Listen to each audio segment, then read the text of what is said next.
ঢাকা বিশ্ববিদ্যালয়ের কেন্দ্রীয় ছাত্র সংসদ নির্বাচনে শিক্ষার্থীদের মধ্যে কোন প্রার্থী জনপ্রিয় তা জানার জন্য বেসরকারি প্রতিষ্ঠান ন্যারেটিভ জরিপ চালিয়েছে।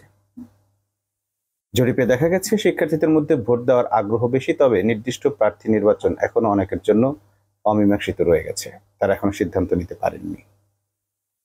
জরিপে বলা হয়েছে 30 আগস্ট থেকে 3 সেপ্টেম্বর পর্যন্ত ঢাকা বিশ্ববিদ্যালয়ের 14টি হল থেকে 520 শিক্ষার্থীকে নিয়ে সরাসরি স্ট্র্যাটিফাইড র্যান্ডম পদ্ধতিতে ডেটা সংগ্রহ করা হয়েছে।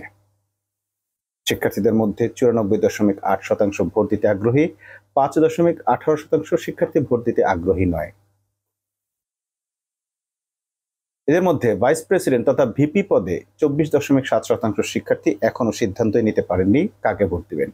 যারা সিদ্ধান্ত নিয়েছেন তাদের মধ্যে শামীম হোসেন পেয়েছেন 16.5% ভোট, আবু সাদিক কায়েম 41.9% ভোট, আবিদুল ইসলাম পেয়েছেন 13.9% এবং উমামা ফাতেমা পেয়েছেন মাত্র 8.8% ভোট। আর সাধারণ সম্পাদক তথা জিএস পদে 33.9% শিক্ষার্থী এখনো সিদ্ধান্ত নেননি কাকে ভোট দিবেন।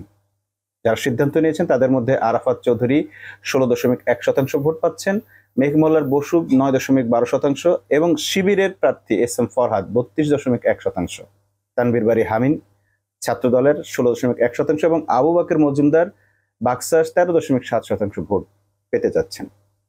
সহসাধারণ সম্পাদক এজিএস পদে 40.8% শিক্ষার্থী ভোট দিতে এখনো সিদ্ধান্ত নেননি।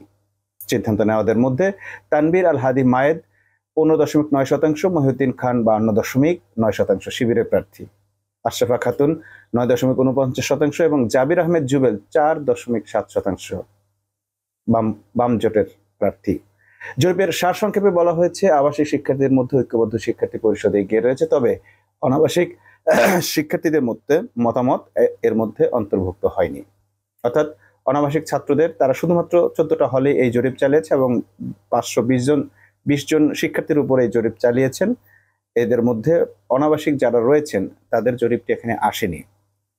আবার প্রত্যেকে যারা ভোট দিতে চেয়েছেন এখনো সিদ্ধান্ত নেননি এমন একটা বড় অংশ রয়ে গেছে।